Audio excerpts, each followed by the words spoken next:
Hello, today is September 16th, 2015. I'm meeting today with Mr. Richard Cobb at his home in Fort Collins, Colorado.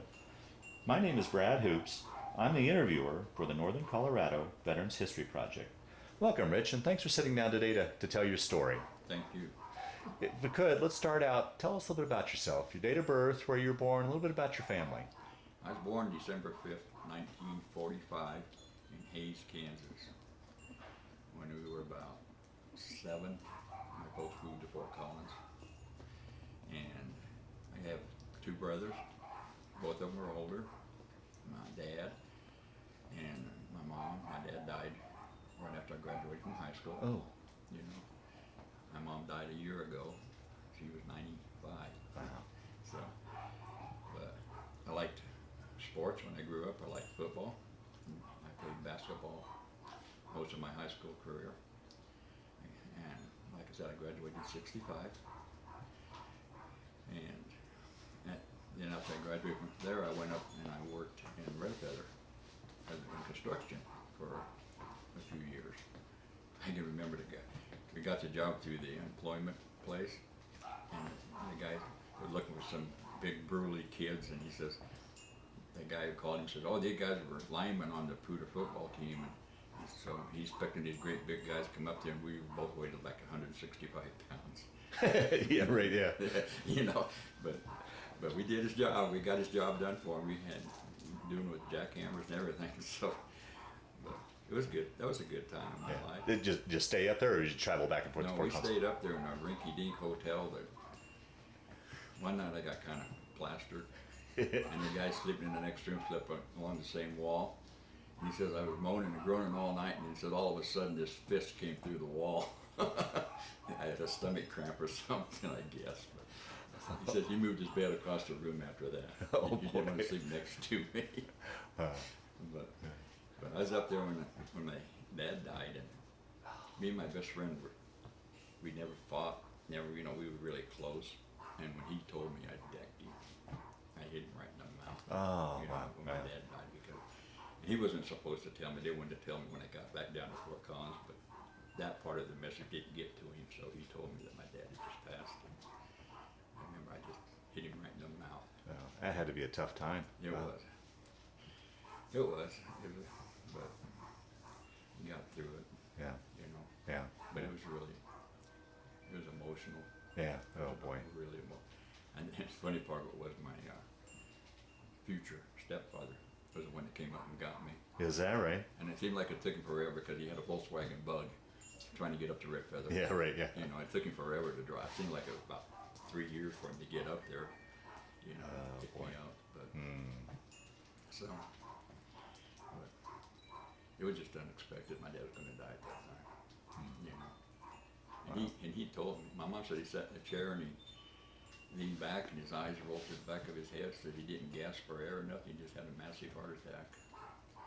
And How old was he? 53, but my grandfathers on his side all died in their 40s from it.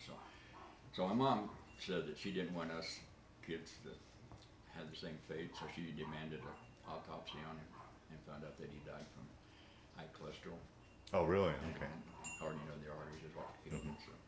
So all of us boys have always been real virginal about our cholesterol and all that kind of stuff. Right, yeah.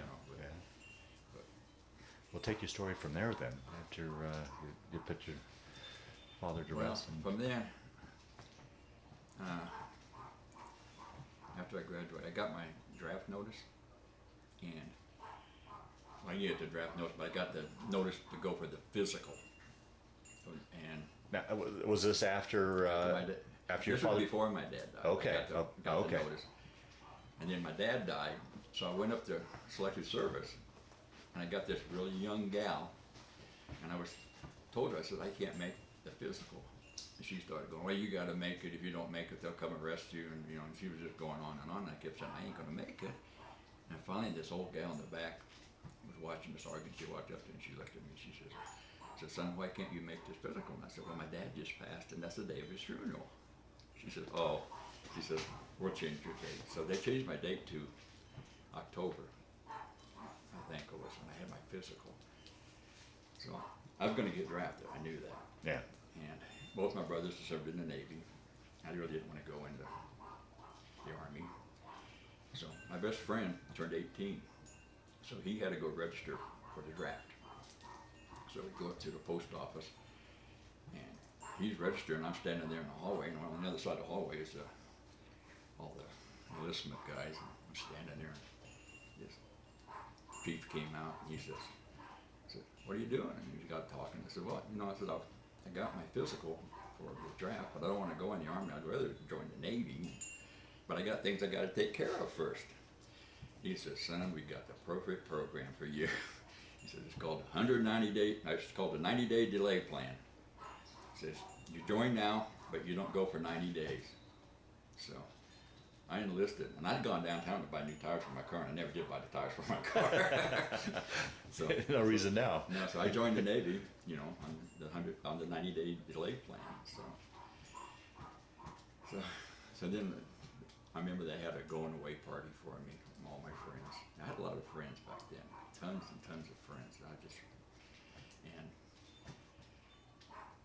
I went down for the physical, and my memories of the physical is that you walked into this bathroom, there was this piss trough. It was probably 20 feet long, and they handed you a cup, said, "Here, go piss in the cup, put it in the shelf with your name on it, and leave." So we did that, and then I went over and I got in the refrigerator for my hearing test, and I come out and the guy says, "Sit over here." Okay, so I sat there for about 10 minutes. He said, "Okay, go back in there." So I go back in there, I come back out, he says, "Sit over here again."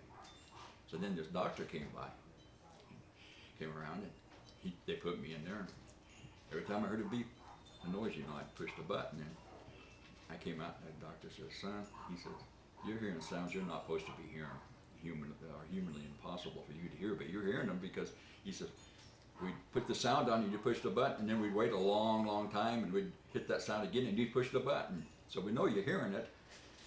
So I had exceptional hearing back then, And then they took us in this room, and then they gave us this test. And I remember these three Spanish guys were sitting there, Like one of the questions I remembered was like they give you a nut, and then they show you a wrench and a screwdriver and a hammer, and say which one would you use on this? And these guys would laugh and they'd say, "Well, let's put a screwdriver down." They were screwing up the test on tension on that. I remember doing that. And then I remember drop your pants and spread your cheeks. I remember that part of it. And so I got through that, and then I think I went in, it was around December 10th, I'm not positive of the date, but I went in, I went down to Denver, and they swore me in, and they gave me an airplane ticket.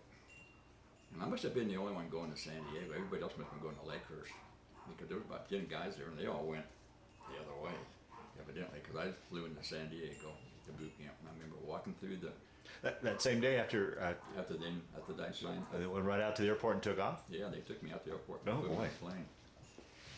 And I walking through San Diego airport, and this guy walks up to me and says, "You just joined the Navy, you're going in?" And I go, "Yeah." He goes, "Follow me." And so we walked outside and walked around the corner. So we got around the corner, they start screaming at you, "Stand up against the bus, stand at attention." So here's all these guys standing there at attention, and finally they get all the guys they're supposed to pick up, and we jump on the bus and they take us out to the base. And I was the first guy there in my company. My company was 725. And so I was just kind of waiting around for the rest of the guys to get there. And so that one day they told me, "All right, go into the bathroom and shine all the brass." So I did the bathroom, I shining all the brass. And this chief walks in and he goes, "Is your name Cobb?" And I go, "Yeah." And he goes, "Your company commander, he's an asshole. He's the biggest butthead you'll ever want to meet." And he just went on cutting this guy down. And he says, "And the reason I know this is that's me." And then he looked down at my shoes, and I had never polished my shoes. How kids are. He says, "Son, you ever polish those goddamn things?" I said, "No, sir." He said, "Well, we'll break you with that habit." But he's a pretty good guy, actually, in the end. I remember scrubbing my clothes on. We had to scrub our clothes with a brush on a concrete table. And then we had these little ropes that were about this long, and we had to tie them on the clothesline with square knots. They'd come along, they'd look, and if you tied a granny knot, they'd untie them and throw your clothes on the ground. And of course, we were wearing whites, you know, so they'd throw them on the ground, and then you're screwed.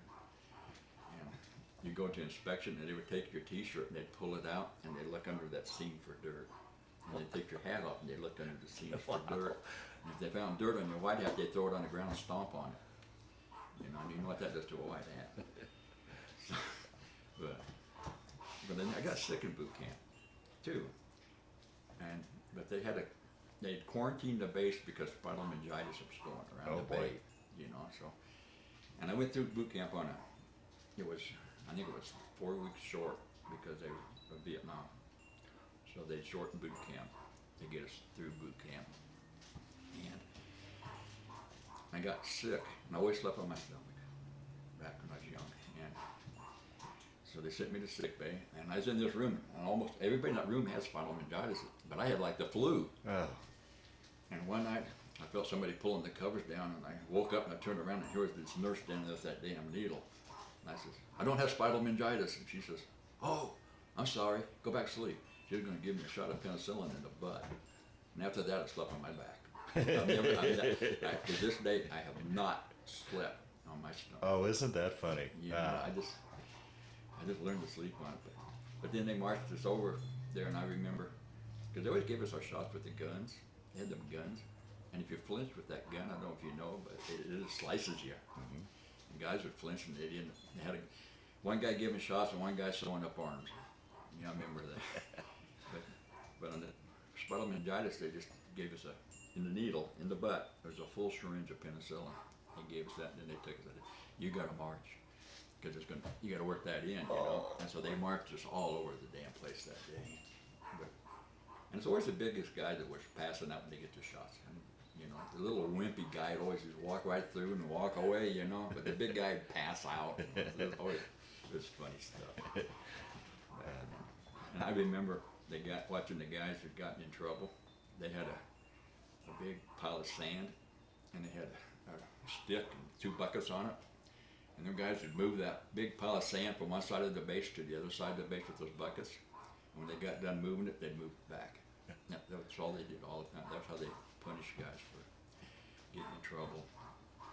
But how was boot camp for you? How was that transition going from civilian life into military life for you? It wasn't too bad. You know, I had always been pretty disciplined. I didn't get in a lot of trouble when I was a kid, so I didn't have a lot of trouble with it. It was okay. Yeah. And the physical part, being an athlete, was no problem as well? Yeah.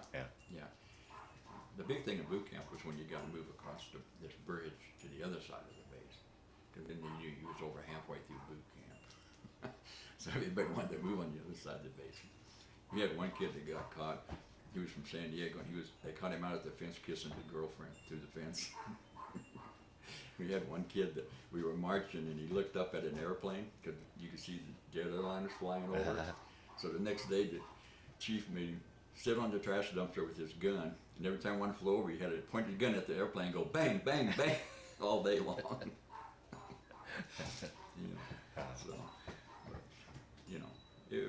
Boot camp was okay. Okay. But we didn't get to graduate. We didn't have a graduation ceremony because everything was cut off. So by then Vietnam was starting to flare up. Then I take it.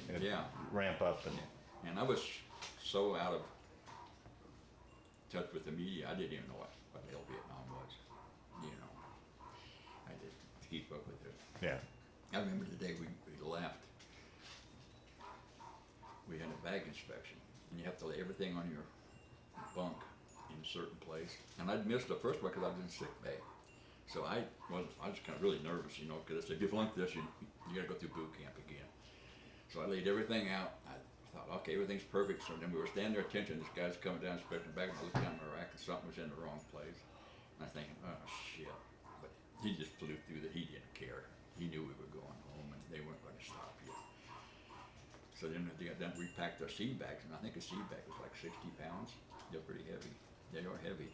And we had to put him on our shoulder, and we was on the second floor of the barracks. We had to run down across the barracks, down the stairs, over to the other side of the barracks, up the stairs, and back 3 times. You know. And the chief went and locked himself in his office. He says, if you can get in, you can do anything to me you want to. Well, we never did get in. He said, you can't break the door down, but if you can figure out how to get in, you know. So we never did. And then they took us over, and we got on the bus to go home. And we were coming home, and Chief Gunner's mate Marvin was following us. And this kid in the back, I don't know what possessed him, but gave him the finger. And he pulled the bus over, pulled the kid off, and on the way out the bus, he says, son, you're going through boot camp again. Oh. And he took him back. Boot camp, I guess. And the kid had to go through boot camp again. You know, and I was thinking, how stupid can you be? Yeah. You know, giving a superior the finger. But so when I came home, So then, so after boot camp, you had a furlough back home? I had a back furlough. here? I came home on leave. I don't know whether it was a week or 2 weeks, but then I went back to San Diego, and I went through A school, And through basic electricity. Now, how did you test for that or request that, or how'd you get into They that? tested us in the Navy, and then you went over and you talked to this guy who told you what you were qualified for. I wanted to be going to gunfire control, but my score was just a little low. So he says, "But you can become a radarman, which is really close." And so I said, "Yeah, okay, that's what I want to do then." So they sent me to basic electricity school, and to this day, I have never figured out what basic electricity has to do with my rate. You know, but that was in San Diego, and they went through that. One day I went down to the G-Dunk. Navy G-Dunk is candy, pops, stuff like that. And I was down to get something, and this guy was loading the machine. He says, I just don't understand. He says, this machine never seems to have any money in it. And I told him, I said, I'll tell you what, your problem, I'll show you your problem if you buy me a candy bar out of it, and I get all the candy that I can get. And he goes, okay. So he put his money in there, and if you pulled the knob real fast, it would drop the whole row of candy. So the next day there was a new candy machine there, but I had about, what was in there, 10, 15 candy bars. So, but I got out of that school, and then I had to go to Treasure Island in San Francisco to Radarman B, Radarman A school. And I decided to ride the train up there. So I got on the train, and I remember I was riding, I was talking to this guy, and he was a Green Beret, and he just got back from Vietnam. Oh, wow. And he was talking to me, and I don't know why he confided to me, but he started talking to me and telling me, he says, started to get tears in his eyes, he was starting to cry, and he said he was going through the bush, and he stepped on a delayed mine and killed 4 guys behind him, you know, and he was just tore up, and I didn't know what you say, you know. Yeah, right. It is really affecting me, so. But anyway, I got up to Treasure Island, I started through B school. If you flunked out of school, you became a boatswain mate. And boatswain mates are the guys who paint the ships, you know, and they clean the decks and do all the labor, essentially labor on the ships. So you didn't want to flunk out of school. And I did really lousy in high school. And I graduated in the top 10% of my school, the Navy. Really? Yeah. Yeah. So my mom told me, she says, see what happens when you apply yourself. You know, because if you would have applied yourself in high school, you wouldn't have graduated with a D average. You know, but school was fun. The coldest I've ever been in my life was in San Diego, in San Francisco. Yeah. Oh, yeah. I got duty on the west side of that island one time, and I had on my blue uniform. I had on a turtleneck sweater. I had on my pea coat, hat, gloves, and stood there and froze to death on that island. It was just freezing. And then I remember one time I had a watch in barracks, and I called up the watch officer, and I told him, I says, you need to come over here. We got a shark in the bathroom. And the guy goes, yeah, right. And I said, no, I'm serious. There's a shark in the bathroom. He said, all right, I'll send somebody over. So about an hour later, nobody showed up. So I called him back, and I said, is there somebody over here for that shark in the bathroom? He said, there's no shark in the bathroom. I said, there is a shark in the bathroom. He said, all right, I'm going to send somebody over there. If you ain't there, I'm going to write you up. So he sends this guy over, and somebody had caught a little sand shark about this long and threw him in the bathroom. So he says, man, there is a shark in the bathroom. But one time I was coming back on the bus after going over to San Francisco, and I knew Admiral Nimitz from his picture, and he would get on the bus, and he'd retired by then, but he'd get on the bus in civilian clothes, and he'd ask us, what do you think of the Navy? You know, and some of the kids didn't know, oh, Navy sucks, this, that, you know, but I knew him. Wow. So I told him, oh, Navy's great. You know, I love the Navy, baby. Wow. You know, but so I got to meet Nimitz. I'll be damned. He was Wow. a good hell of a guy. He'd talk to you about anything you wanted to talk. And he was really a nice guy. Wow. So, but when I went through school, and then it came time for the final exam, and I don't know what possessed me, but I went over San Francisco, and I wasn't old enough to drink, but if you went over on the Air Force base, you could drink underage. I don't know how they worked that. But I went over and I got plastered. So I was drunk. I was so goddamn hungover today of my final exam. You know? But like I said, I graduated in the top 10% of my class. So after we graduated, they give you this paper, and they called it a dream sheet. You know, with what duty stations you wanted. So I wrote down I wanted an ocean-going tug or a destroyer. So when I got my orders, it was the Enterprise. Really? An aircraft carrier. An aircraft carrier, the biggest ship in the Navy. Yeah. You know, so I got to go home on leave then, and I came back and reported onto the Big E, and she is big. She was big. She was used as like 5,000 men on her. Wow. You know, there's 170 aircraft that she carried. So I get on there, and we worked in combat, what they call Combat Information Center. That's where I worked. And the first thing they did is put me behind this big board like you see in the movies. Okay. Tracking. But the catch is you got to write everything backwards. Yeah, I always wondered about that. Yeah. You got to write everything backwards, so you know. And after a while, you get where you can write backwards because you could forward. Huh.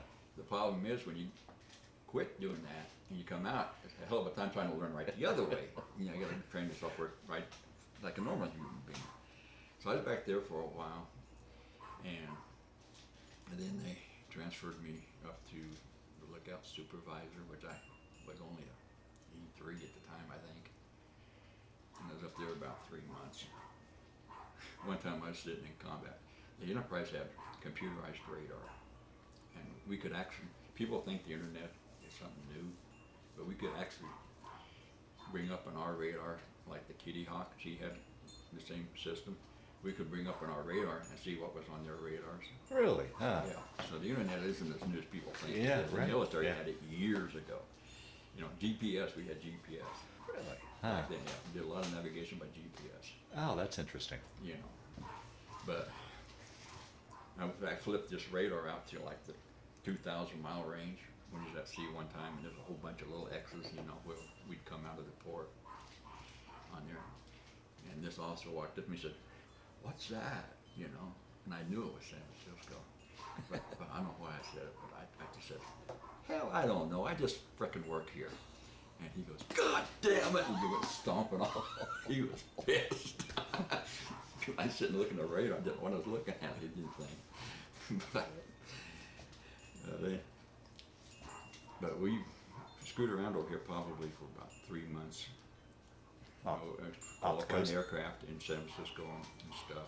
And then the captain on the Enterprise, James Holloway III, he later went on to become Chief of Naval Operations. But when he went on Liberty, the crew went on Liberty. You know, if he decided to go home at 11 o'clock in the morning, when he leaves the deck, he'd tell them, "Call Liberty, call." So you'd be working away, and all of a sudden they announce Liberty. You know, everybody just drops everything and leaves. Huh. You know, but he was really a good captain. Watched after the crew, and the crew looked after him. He had a good crew. Yeah. He really did. But I was up in the lookout supervisor, so I got a lot of good pictures of planes taking off. Oh, the wow. launch That of must have been aircraft and coming back. fascinating to watch. You know, just interesting. But I was up there for like I said, I don't know, 2 or 3 months, and then they transferred me down into what they call the commanding officer's tactical plot. It's right behind the bridge, and we were responsible for checking everything that came out of combat. We were responsible for reading all the messages that came up, and everything we did was related to making sure the captain got everything that he needed to know. Wow. So you're in the thick of things then. Yeah. We were responsible, like if we was on a collision course with a ship, to give them a course to avoid that ship. We had to give them courses to get into the wind for launch. We used to have to stand out there on this board and plot when planes were coming in so they could turn around and see where all the ships around us were, make sure we weren't getting in danger. They used to have a Marine, the captain on the Enterprise had a bodyguard. He was a Marine. And he followed the captain around everywhere, and the captain hated it. He hated his Marines following him. So he'd go out, he'd get in his elevator, and he'd tell his Marine, you know, because the bridge is like on the 15 level or something like that. So I'm going down to the 15 level, which is 30 decks down. So the Marine start running down these stairs, right? You get down there before the elevator if you could. Well, the captain would stop at the 10 level. So then he'd run all over the ship for hours looking for the captain, because the captain had ditched him, you know. And we'd always give this kid shit, these Marines, you know. And finally one day, this Marine walked up and he pointed to his leg. I remember he had this red stripe. He got it, it had been advanced. He said, "You can't give me no more crap." He says, "I'm the same rate as you are." And I says, "No, you're not. I got advanced too." He goes, "Crap." But the old man always made him sit there and count the aircraft when they came back. That was his job when he was on the bridge, because that way they could tell when he was in Vietnam how many planes we'd lost. Oh, boy. You know, he had to count to make sure that when the flights came back, that see how many made it back. But we left in probably November, maybe October, to go overseas.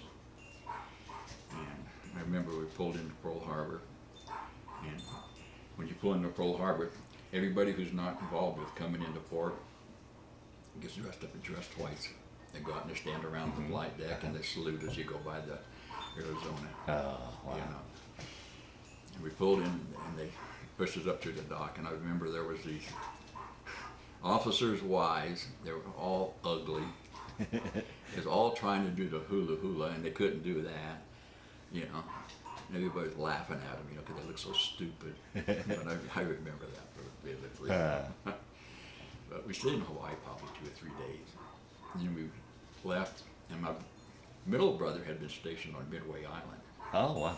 And so we went by, and some reason we stopped by Midway Island. I don't know why. But I remember the ship was damn near as big as the island. You know, Midway's a really tiny island. Yeah. We stopped there, and we took off to go across,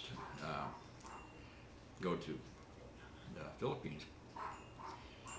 And every time we'd cross the ocean in that area, the Russians would fly over us with a big, what they called a Bear aircraft. It was like a B-29 or the B-52, the big one we had. And the F-4 Phantoms could fly between the fuselage and the first engine. They were that big. They were huge. And they'd fly over, and we'd tell them, it says, "We know you're going to fly over us, but if you open your bomb doors, we're going to shoot you down." So they'd always fly over us, and they, you know, every trip. I made 3 trips over there, and every trip they'd fly over us, about the same place. You know, you knew they were coming. So, a funny story about, we had this plane, and he wasn't what we called squawking, and he was in the airline. So we figured it was an airliner, but we didn't know, but we had to intercept him because we didn't know who he was, but he didn't have his identification turned on. So they sent these 2 ensigns out to intercept this guy, this plane. And so these ensigns go out and they intercept him, and they came in low, and then when they got in him, they came up and they went up like this, and they split him, and they said, that that jet airliner dropped like about 3,000 feet instantly. And then somebody told these guys, says, no, when you intercept a plane in the airline, you're supposed to stand off and identify them. You're not supposed to do that to them. So there was a big to do over this airliner. Pilots getting the holy crap scared out of it. Oh, yeah. Yeah.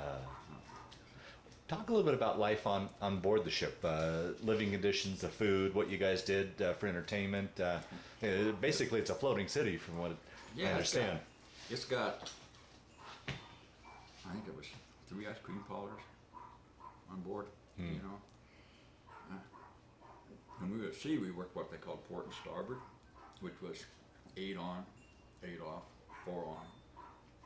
And you did that obviously 24/7. So the routine basically was you go on watch, go eat, go to bed. That was your routine. The food, when we went to Vietnam, we had fresh milk 1 day out because all the rest of the coolers for the milk were stored with reconnaissance film. Oh, really? Oh, wow. So we ended up with powdered milk, powdered eggs, you know, the whole time, and Kool-Aid that somebody didn't know how the hell to make. It was bitter. and the bread had cockroaches in it. Had what? Cockroaches. Oh. Yeah. So when you first get on the ship, you don't eat the bread, and then eventually you get where you pick the bugs out of it, and then eventually you get where you just fucking eat it. Oh. You know, I remember this kid stabbed his salad one time, and a bug ran out of his salad. You know, but they serve food. Let's see, they serve food like 23 hours a day. You know, because everybody had such different watches and stuff, so they shut down 1 hour for cleaning, and they served food, and the food was really. After they're on our flight, and talking to the guys, I'll guarantee you the Navy did not have the best chow. The Army and the Marines ate better than we did on the beach. The food was not good. You know, they served a lot of what we call seagull chicken. You know, they served a lot of that stuff. I actually have eaten a lot of meals sitting on top of a 500-pound bomb. You know, because they had the bombs down in there. And you sit there eating lunch, and you guys screwing in the goddamn nose piece to it. Oh, man. So the food wasn't the best. The only time I had KP duty was in boot camp. You know, and my term came up for KP, and they were short in combat, so they got me out of it. And then the next time I came up for KP, I made 3rd class, and so I didn't have to go to KP. So I got out of KP altogether. That was good. But the food was lousy. The bunks, all the bunks were air conditioned. Had their own air conditioning. You had a mattress that was about 3 inches thick. And the bed opened up, and that was your locker underneath the bed. The quarters were really small. A bunk above me was probably 2 feet above me. Oh, yeah. Yeah. But we worked right next to combat, so we just go up the stairs. But I had on the bridge, so I had to go up like 15 flights of stairs to get to where I worked. Up there in combat, COTP. Was that your general quarters as well? Yes. Okay. Yeah. So general quarters was up on the bridge. How far off the coast, when you guys would do a tour over Vietnam, would you be off the coast of Vietnam then? Not very far. Really? Yeah? Yeah. During Tet, we ended up launching all of our aircraft for ground support, emergency ground support. And when we launched the last aircraft, the first aircraft was coming back, and by the time we recovered them, we were less than a mile off the beach in North Vietnam. Really? Wow. Yeah. So anyway, they had movies on the ship that we could watch, you know, but you're so damn tired. Who wants to watch a movie, you know? Like I said, my routine was, you know, you go to watch, you go eat, and go to bed. And that would always it would rotate. Then you wouldn't. I mean, wouldn't your schedule be thrown off if you're 8 on, 8 off? I mean, Yeah. You couldn't. I don't see how you get it in a good sleep pattern that way. Well, it's constant though, you know. So you get where you can sleep. But, Huh. but then there was always the guys in there that slept in the same area as you did, that you know didn't stand those kind of watches. So they was up playing cards, Yeah. making noise, and, Yeah. you know. So you had to deal with that. And, you know, actually, some of the guys on the ship, you know, I went like at one time. I think must have went like probably a month and a half. Never seen the sun when I was working in combat. Because you go to combat a lot. Yeah. You know, you never went outside. Wow. And finally, some of them guys in combat started kind of getting moldy. And the head doctor came up there and looked at him and says, and he passed the order that each guy in combat had to go out and sit in the sun for an hour a day during their watch, just because their skin was getting yucky. Wow. You know, from us working so hard. It was a different life. Yeah. Yeah. I remember when we pulled into the Philippines, they had a big sign up, "Welcome Home Enterprise." And I'm thinking, I hope this ain't my home. but well, and in Subic Bay, when you go over on the beach, you cross this river. It's called Shit River, and they dump their sewage into it, and they get their drinking water out of it. And they wash their clothes in it. I mean, and it stinks. It smells like the rendering plants around here when you drive by them. That's how it would smell. And they down there. And then when you get downtown, there would be kids who wanted to shine your shoes, and they'd have the shoe polish. They'd warn me that if you let them shine your shoes, you'd never shine them again because that shoe polish they use ruins your shoes. And so you say no, but then when you start walking away, obviously it was in whites because it's hot in the Philippines. They take their hand, they put it in the shoe polish, and they run it down the back of your uniform if you didn't watch them. Yeah. It was terrible. And then they had jeepneys, what they call jeepneys, and they were jeeps, and they was all painted this really, really fancy, bright colors, and there were so many of them that you get in one that go across town to another bar, and it was like you'd move 2 foot, and like this the whole time across town, you know. And if the guy didn't move up that 2 foot, somebody would figure out how to crowd in front of him, you know. Yeah, it must have been.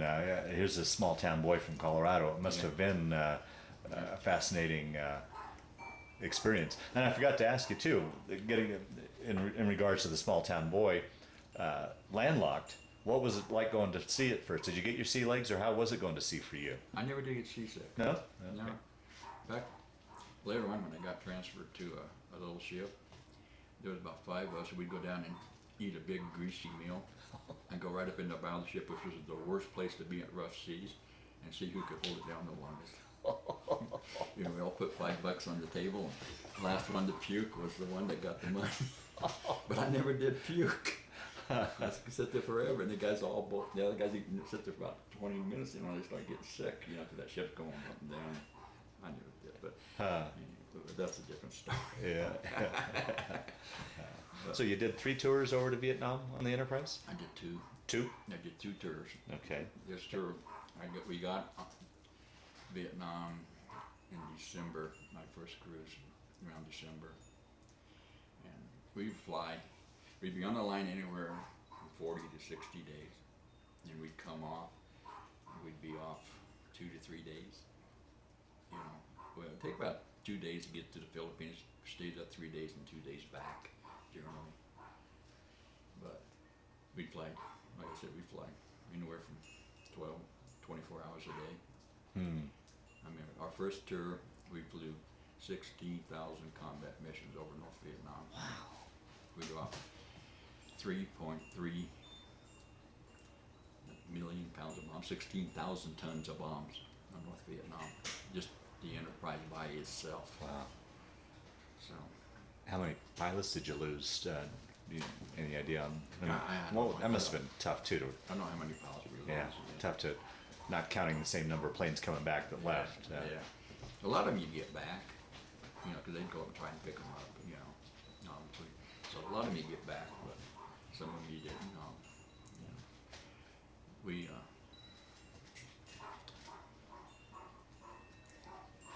trying to get my thoughts here. Yeah. You know, it's just Yeah, fair it enough. was just a hard time. Yeah, fair enough. Wow. It was. They,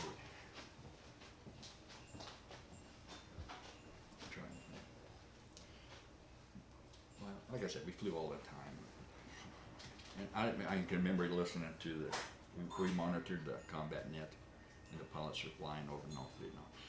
And they'd be going over there and they'd be using their call signs, you know, back and forth. And then they get over there and they start heating up, and they start going, hey John, hey Joe, you know, turn left, make right, do that, you know. They dropped the call sign and they just started yelling each other's names back and forth. And I remember this one pilot, he was flying a little old, it's a one-man plane. It was a A-1 Skyhawk, and he started yelling Mayday, Mayday, and this plane guy comes on and says, what the hell are you? And he told him, he says, I'm right above you, and I'm a fueler, a refueling plane. So he dropped down, and this guy plugged into that fueler, and they flew back because he got a big hole in his wing. So he's lost all of his fuel, and this fueler kept feeding him this fuel all the way back, and they came in, and they came in to land, and just before they landed, they broke off, and he landed that plane. The pilot crawled out of the plane, down through this hole in the wing. It was that big. He had something like 190 small rounds of ammunition, holes in his plane, and this hole in his wing, and he flew it back. Wow. Next day they gave him another plane, and he went back after that, you know. But I got a picture of it in a book in here where him standing up in that hole in that wing. You know, it's just a miracle that even the plane even flew. I don't know how it flew. But What a piece of flying for both those pilots, though, to bring that thing back. Yeah. Amazing. it was, yeah. That was one of the few times they ever put the nets up. You know, because they always catch them with these cables, and these cables are like that big that they hook them jets with, and they pull them way out. But you know, when they pull those out, and then when they come back, the Mirabelles jump over 'em, and if you don't jump over them, it screws. They carry you off the deck on a stretcher because it mess up your feet. Yeah. Because they snap them back. Yeah. It's like a piece of thread, you know, it just snaps. Right. Right back. Wow. So then we lost Sky Warrior. We were launching him, and that front yoke that goes down around the cats, it broke when they launched him, and he rolled off the end in front of the ship and went in there. I don't know how many's on that Sky Warrior. Sky Warriors are the ones we use for refueling, so they're the biggest aircraft we had on there. And the only one who survived the crash was what they call the plane captain. He was a enlisted guy that took care of the airplane. He was a plane captain, they called him, I think. Crew chief. Yeah, crew chief. But the helicopter picked him up, because we always had a helicopter during fly-offs in the air. So they picked him up, and to this day, I have never known why he did it, but the pilot still hovering, went up in the air, got him way up in the air, and the thing broke. The yoke broke, and the kid came down, landed on the back of his neck and killed him. Oh. And the captain just went, I remember the captain went berserk. He was so pissed off at that pilot, you know. But he never found the pilots. Yeah, we lost an A6 on launch. Ran over him with the ship. Never found the plane. Never found the pilots. You know, they're just gone. Wow. You know, a flight deck on an aircraft carrier is probably the most hazardous duty in the world. Yeah, right. I think it is. They carried 1, 2, 3, 4 guys off that flight deck every day with injuries. Wow. You know, and a major one was getting their feet ran over.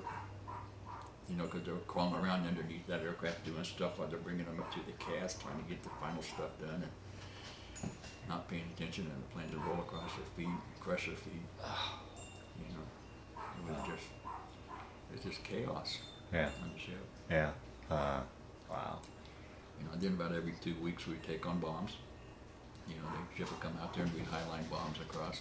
That was probably dangerous as well. I mean, you're lining up and running wires or cables across, right? Yeah, they got this gun, it's like a shotgun, and it's got a thing, you know, the old yo-yos, like you kid the old Chinese yo-yo. It looks like that, kind of. They stick it into this thing, looks like a shotgun. The shotgun's about that, probably 2 foot long. And they shoot that across, and then they start pulling lines, and they keep getting bigger and bigger and bigger and bigger until they get up to the one they want. And then they got a whole bunch of Buster mates on that ship, on the line. They got a whole bunch of Buster mates on this ship, and they hook onto the cargo, and they transferred 2.5 tons of bomb at a time. And then when they hook them on, they have this tug of war, and they stretch that line tight. And then these guys pull this thing across on these pulleys, pull these bombs across, set them down. Wow. And I actually seen a kid. I was up on the bridge and we were taking on bombs, and this kid hooking the bombs up, and they picked up the bombs. They hooked them on. He hooked them on, and they picked them up, and they were hanging there. And his ship rolled. It rolled this way, and so the bombs went out this way. And he decided to run over to the other side of the bombs real quick. Well, he didn't make it, and they came back, and they smashed him right on the chest up against the bulkhead. I was standing on the bridge behind 6 inches of bulletproof glass, and I heard him yell when the fucking bomb smashed.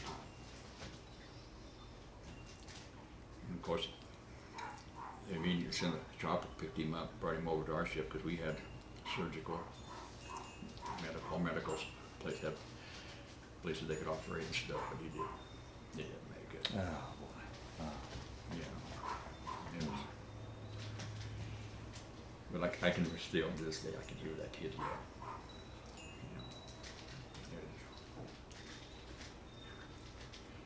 You know, it was just hard.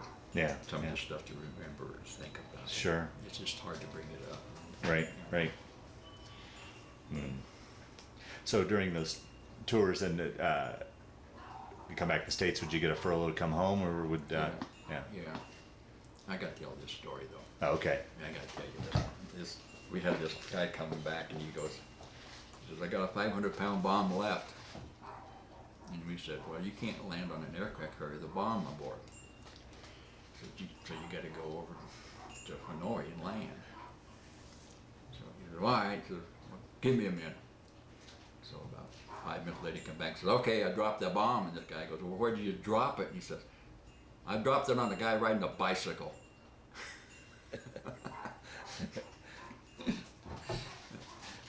I'm a bicyclist. I like to cycle. So that story to me is funny. I can imagine this guy pedaling like hell. The bomb. But he got rid of his bomb because he didn't want to go to Hanoi. He wanted to land, come back to the ship. Right, sure. Don't blame him. Yeah.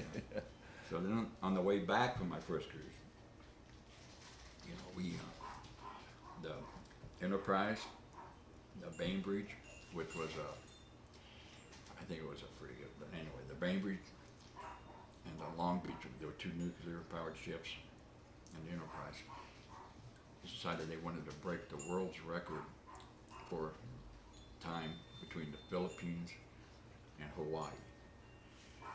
So when we came back, we were cruising, which was fine with us. Yeah, right. We wanted to get home. You Yeah. know? So yeah, we hauled butt across, and we broke the record. Yeah, wow. We got it. You know, we didn't have to slow down for refueling or nothing. We just went. And back in Hawaii, we stopped in Hawaii. And one thing about Hawaiians, you want to piss a Hawaiian off, tell them you can hardly wait to get back to the United States. You know, they go, this is the United States. All right, Oh. I can hardly wait to get back to the mainland. Yeah, Hawaiians get pissed off if you tell them you want to get back to the United States. We are part of the United States. So we always say that to them. But. And then when we came back, when we went into San Francisco, I can remember they had the boats out, the firefighting boats, and they had the water spraying. And of course, back then everything was topless in San Francisco. So they had boatloads of girls with nothing on top. And there was this one gal, she had the biggest boobs in the world. She had implants made, and they hung down about to the middle of her thigh, and she chained herself to the Golden Gate Bridge when we came back. I don't know. Huh. You know, and the Burgess were glad to see us. You know, I'm sure Really? the hippies weren't, Yeah, yeah. but the Burgess were, because they said that first night we dropped like $4 million in San Francisco. You know, so they were glad to see us. Yeah, yeah. You know, so. Now, were you being out to sea and such? Were you aware of all the turmoil going on in the country at all? Yeah. And how did that affect? How did that play on your mind or the I cruise can mind? remember Kent State, and I can remember thinking, if I would have been, I'd have killed them bastards. That's how, that's, you know, I went literally, when I was in high school, me and my buddy went up in Horsetooth, watched the yellow submarines go by. Yeah. And we were coming down the Horsetooth, and we were racing. And I was right by his front bumper, and I looked over, and he hit a dog, and killed that dog, and I cried, because he killed that dog. A year later in Vietnam, I watched a guy die, and just laughed, turned around, and walked away, you know. And the excuse that I made for myself was that, well, if I let this bother me, other people are going to die, because I got to do my job. I can't let this affect me. So I just, you know, when that guy got smashed by the bomb, I just shook my head and thought, how stupid of you. And I turned and I walked away. You know. So I went from crying over a dog to that. It was, Wow. just that quick. But, you know, when the Enterprise come into San Francisco, they had to come in at low tide. And when you come in, you stop out, and they take what they call a pilot.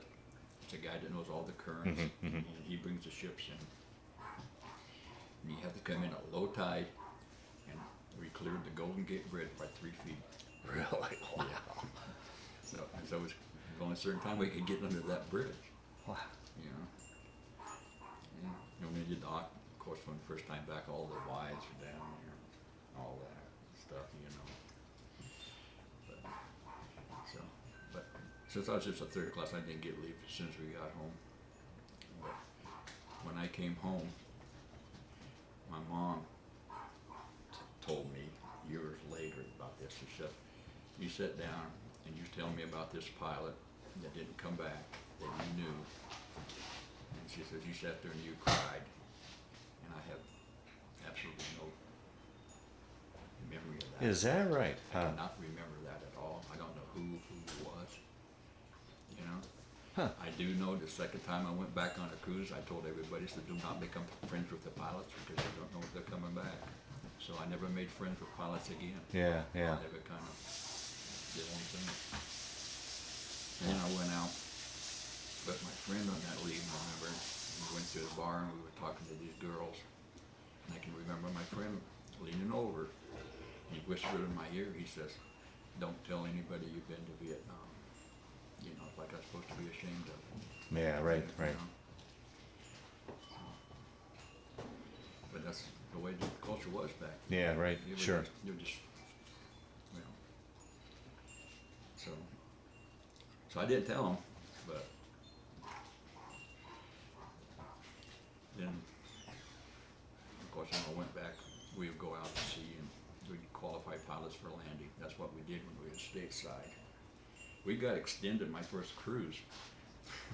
We were over there and we was all, our last day on the line, we were gonna come home. We went down each out and they were serving steaks. Every, you know, and they never said it was steak, that was never. And everybody was sitting eating their steak and everybody was real quiet because they knew that was strange to get a steak. Cooked the way you wanted it, especially. And about halfway through the meal, the old man came on the bullhorn and he said that the Oriskany had caught fire and was not going to be able to relieve us, and we were going to be extended on the line for 3 months. So we ended up an extra 3 months in Vietnam. We ended up 9 months on my first cruise. So when we got back, You know, we supposed to have 6 there and 6 back. They gave us 3 here, and we went back after 3 months. So we had a short stay in the United States at the time. And going back was basically the same thing. Second time, you know, stopped in Hawaii. And we had the bear fly over us again. And, you know, when you cross the date line, you become a member of this certain club. You know, it's like going across the equator. But Did you guys ever do the equator? no, I never did the equator. So you never went through that ceremony. I never got through that one, but Was the dateline a similar ceremony, or no, not nearly as? no, you just rough? get a certificate Oh, that okay. you belong to the domain of the Golden Dragon or something. Okay. I don't know what they called it, but you know, it's funny because you go over it, you know, somebody don't get a birthday. Yeah, right. Yeah. Coming back, somebody gets 2. Yeah, right. So, but my second cruise over there, we finally got permission to go into Yokosuka, and it took like 2 years of negotiating to get the Enterprise to go to Yokosuka, Japan, because of nuclear powered. Oh, right. Okay. They were still afraid of nuclear powered. Yeah. So we were going over there, and there was a typhoon on the way. Oh. And they wanted the A6B aircraft because they were so much better than the A6A. So when we went through this typhoon, they tied all the A6As up on the bow. Well, when we came out of the typhoon, all the A6As were gone. Wow. They Yeah. all got blown over the side and stuff. So we got A6Bs to replace them. And we pulled into Yokosuka, and they flew a guy out to change money because they wouldn't let us exchange money on the beach. So we exchanged our money at sea. And we pulled in there, and they wouldn't let us off the ship because there was riots about us coming. Uh-huh. In Japan, the riots are different than the United States. The cops come out there and they got these things like wrestling matches, mats on them, and they just beat the hell out of the crowd. And they don't shoot the tear gas above them; they shoot it right into the crowd. You know, and it's really something to watch a riot over there, a protest. But finally, you got that done, and we went over on the beach. And we sat in this bar, and I was talking to this gal. You know, she was a prostitute, and she said, "Yeah, they flew in 10,000 prostitutes." So okay.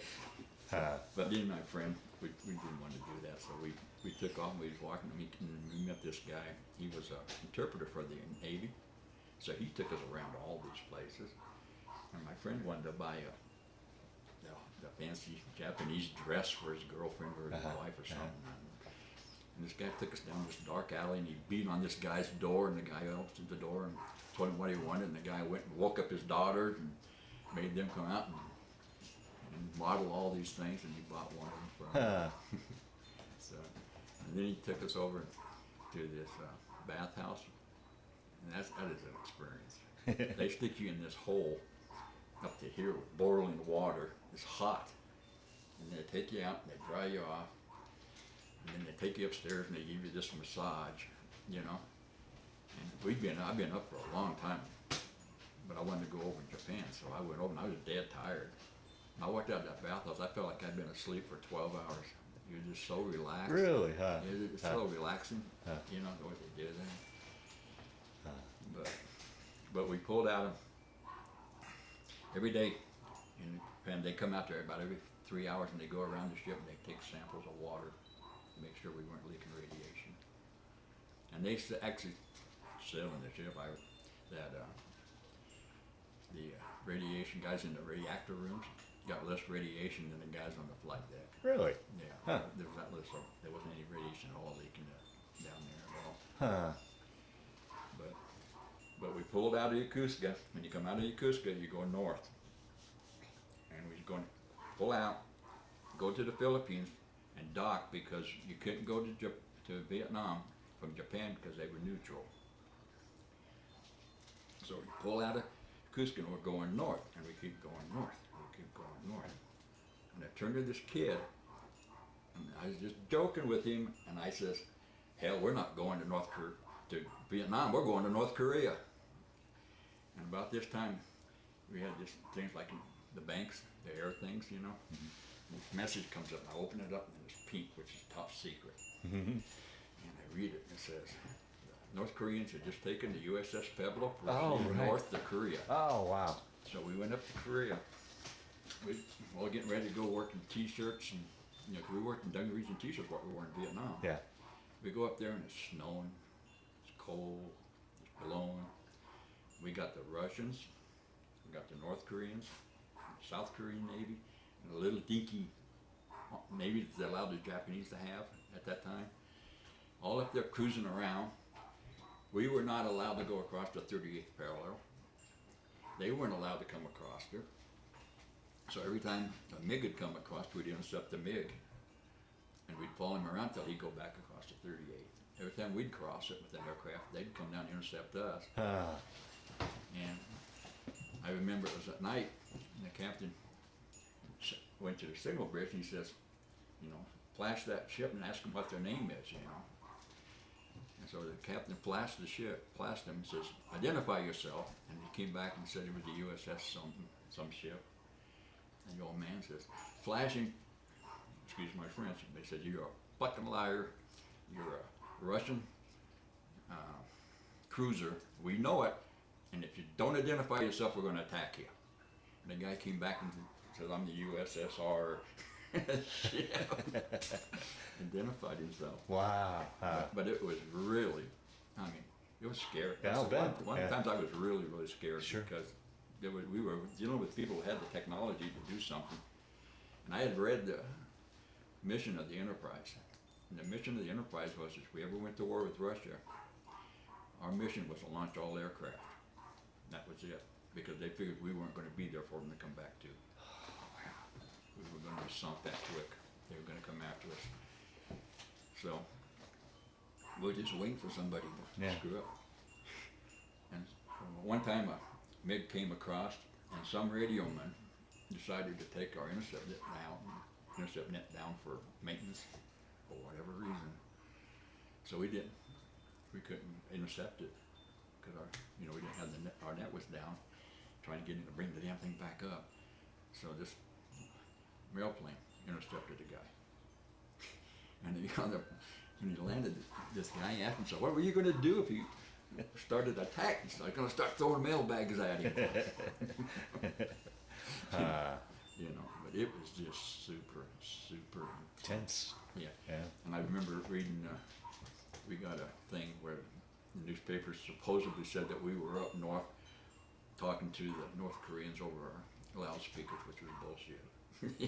You know, a lot of the stories that were coming out in the newspapers were not true. You know, we weren't doing any of that and stuff. But we was up there for about a week, 2 weeks, something like that. And there was this phone in the corner of COTP. It was a red phone, and there was a red phone. And one day it rang. I looked at this kid, and he looked at me, and he says, "Answer that." I go, "You answer it." "No, you answer it." So I said, "Fine, I'll answer it."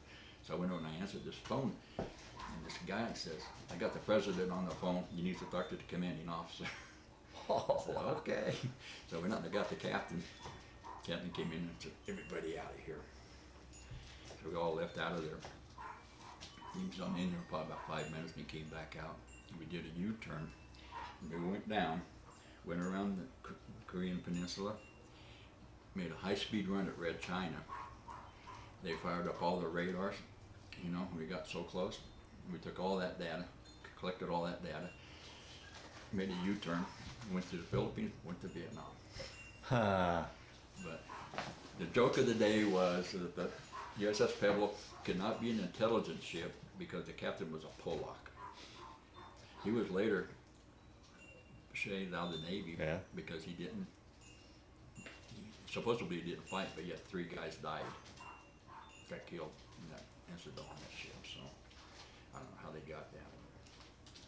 But it was just so intense. Yeah, and it was scary. Yeah, sure. It was really, like I said, that's the first time I was really, really scared because being on that big of a ship is a kind of a big high. You know, like you you get that feeling nobody can, of course, being a kid, Yeah. and then being on a big ship, nobody can hurt me. Yeah, right, yeah. You know, but that time I was scared. Wow. It was really scary. So, and I got that was about the time I got my transfer to a destroyer escort, my orders for that. So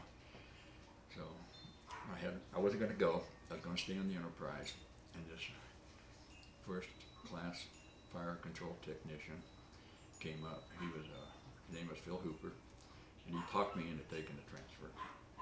You know, I could have the right to turn it down. He talked me into taking it, so I agreed to take it. But we went into Philippines, and then we went to Vietnam on that plane, on that trip. And the one thing that my nightmare from Vietnam was that this kid, his name was James Birch Jr. He was on the flight deck, and when they launched those planes, those aerodels are down, and the wings go right over the top of them, you know. And the flight deck officer said launch, and he thought they said hold, so he stood up, and the tip of the wing hit him about right here, and just took his head from here off. Oh. Scattered him all over the flight, scattered his brains all over the flight deck. You know. Oh, boy. And I dreamed about that for years. Oh, I don't know why. Yeah, I understand. How you could ever get that out of your memory?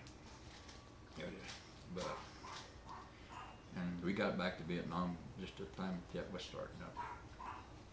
So we were doing a lot of ground support. We lost I don't know how many planes were in a squadron, but we lost a complete squadron of A6s in about 2 weeks, flying over, fighting Jet.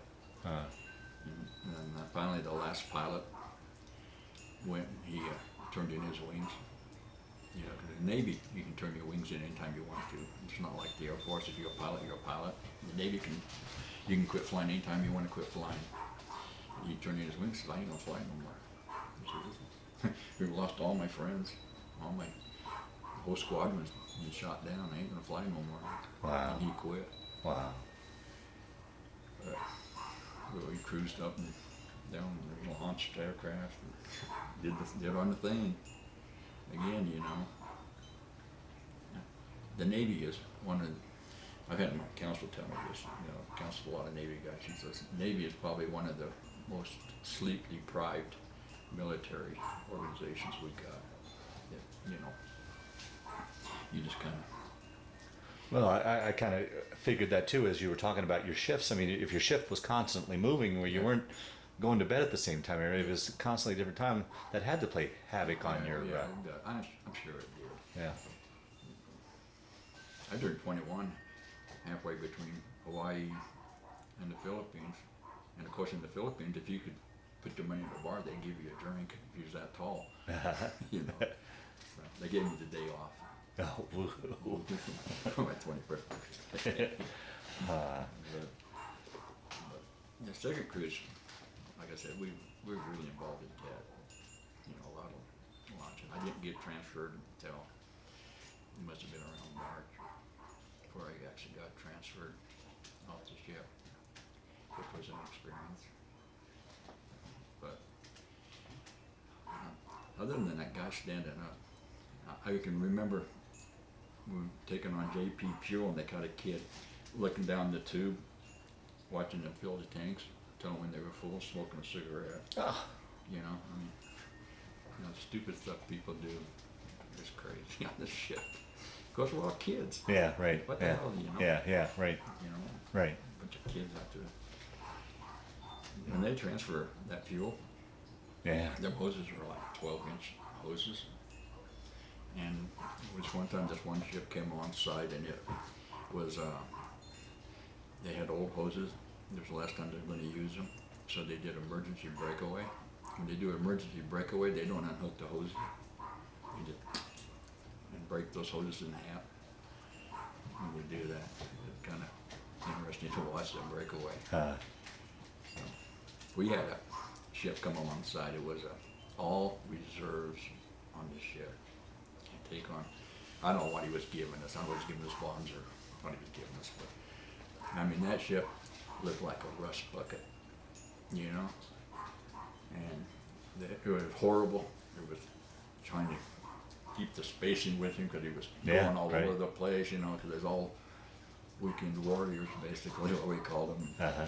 And the old man, when that ship left, he says, "Your ship's a disgrace to the frickin' Navy, and you'll never come alongside me again." You know, because it was just terrible. I remember, for some reason, I can remember that ship was a rust bucket. But, so when I got transferred, they flew me off the ship. They flew me into Clark Air Force Base in San Francisco. I mean, in Philippines. I remember you could bring it back a quart of booze legally. So I bought a gallon jug of vodka, which was obviously illegal, but I got on the plane, and of course all the guys were, most of them was right out of the bush. There was 2 guys up front that were handcuffs to their shore patrol. And we left Clark at 6:30 in the morning. We stopped in Japan for about half an hour. And then of course we came back, we flew up over to Alaska and come down because that's the shortest way. And we landed in, I can't remember the base, but in California at 6 o'clock the same morning. So I lost half an hour of my life right there. And we got off this plane, and the customs guys were there, and they would just sit back, and you'd open your suitcase, and they would stand there going like this. They weren't looking at nothing. I opened my case up, and I had that gallon of booze, and they just go, you know. They didn't want to dink with the guys out of the field. Yeah, right, sure. Yeah. They didn't want nothing to do with them. Yeah. They took us outside. They had a bunch of buses. The ones that were going to be discharged out of the military got on one bus. Those of us who were going home and leave or whatever got on another bus. Big blue buses had metal over the windows, perforated metal, had bars over the windows on the bus. They took us to San Francisco Airport. Oh, geez. They dumped us off. Got us off the bus. I got off the bus. I was walking through the airport. And this long-haired hippie came up and spit on me. You know, and for some reason, I didn't fucking hit him. I didn't deck him. I just pushed him away and wiped it off and kept on walking. And that was from that time on. I never wore my medals. I can remember in San Francisco when I was on the Enterprise, you'd go down to a bar and you'd sit there with your medals on. People would get up and they'd move 2 chairs down because they didn't want to sit next to you. You know, just like you were something. So like I said, I quit wearing my medals after that guy spit on me. I came home, I got married, and I reported to Newport, Rhode Island. Now, high school girlfriend, or how did? No, she was actually from Loveland. Okay. Yeah. You'd known her prior to going off to service? And, Yeah. Okay. Yeah, I met her. So we got married, and I went to, we went to Newport, Rhode Island, where we was picking the ship up. And I can remember, you know, they have officer candidate school there. You know, you ever seen the movie Officer and a Gentleman? Uh-huh. Well, it's not exactly that way, because we'd run over there and we'd salute them, give me my buck. You know, you could get about $10. Saluting officers the first time, they got to give you a buck. So we do that every time. But they gathered the story escort there.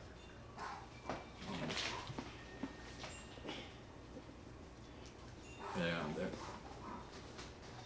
so then we went up to Boston to get the ship. And if you ever seen a commissioning of a ship, it is a farce. Everybody's inside the ship, you're in full dress uniform. All these guys get up and they start speaking, you know, the admirals and the commodores and all this crap. And then the admiral got the little spyglass thing, he hands it to the Commodore and says, set the watch, and he turns around and gives it to the captain and says, set the watch. He gives the XL, set the watch, and it goes down until it gets down to the boatswain mate. Then he takes out his little boatswain mate whistle, he blows it, and he says, set the watch, and you all run out on deck and you stand at attention. And then they do a bunch more speeches, you know. And I thought, this is a farce, you know, commissioning this ship. So we got a commission, and we went down, and we stopped in Charleston, took on ammunition, 5-inch rounds. But again, it was designed especially as a sub chaser. What was it designed for? We stopped there and took on ammunition, and then we hit Fort Lauderdale. And that town is dead when there's no kids there. There was nothing in that town. And then we went down, and we were going through the Panama Canal. Now, had you done the shakedown? Yeah, we done some shakedown as we were going down the coast. Oh, okay. We were doing the shakedown Okay. at the same time, because we were home ported out San Diego. Oh, okay. Where they put us. Okay. So we came down and we went going through the Panama Canal, and the pilot came aboard, and the pilot is responsible for that ship, totally responsible. Well, our captain was a real flake. He was a flaky guy on that destroyer. And we were going through there, and he thought he was going to hit the lock, so he gave some command, and we hit the lock because he gave the command. It kind of screwed up. It didn't disable our sonar, but it screwed up the dome a little bit. So, but we were responsible because captain gave a command. As soon as he gave the command, that pilot was no longer responsible. Yeah. So we got through the Panama Canal, we got over on the other side, and they wouldn't let us off the ship because the VD rate in the Panama was so great that they wouldn't let anybody off the ship. So we spent the night there, and then we came up and we stopped in Acapulco, Mexico, and I remember the kids come out to the ship, and you throw a quarter over and they'd go lie down and get the quarter. Well, these guys decided, bullshit. So they start throwing half-inch washers over this. Kids would come back up and throw them back at them. but we stopped in Acapulco for about, 2 or 3 days. So then we came up and we went into San Diego, and we were coming in. Here's the Commodore's band out there playing, all this fanfare, Captain Brown, our captain, the Flake, comes in and runs into the pier with the ship. Like, really? Yeah. He became known on the ship as Crash Brown. I think he hit every pier in San Diego Harbor at one time or another. He was crazy. But we had a master chief, master chief radarman, and that guy taught me and this other kid. He took us kind of under his wing, and he taught us stuff out of books, where to look, where to find stuff.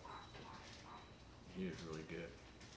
And one time when we were chasing the Enterprise around, I told him, the chief came on and said they used to have these things where you make up these I don't know what you call them, where you give a signal and they break the signal and then they do the maneuver that the signal tells them to do, and it's for non-com, the lower class guys, just to learn. Mm-hmm.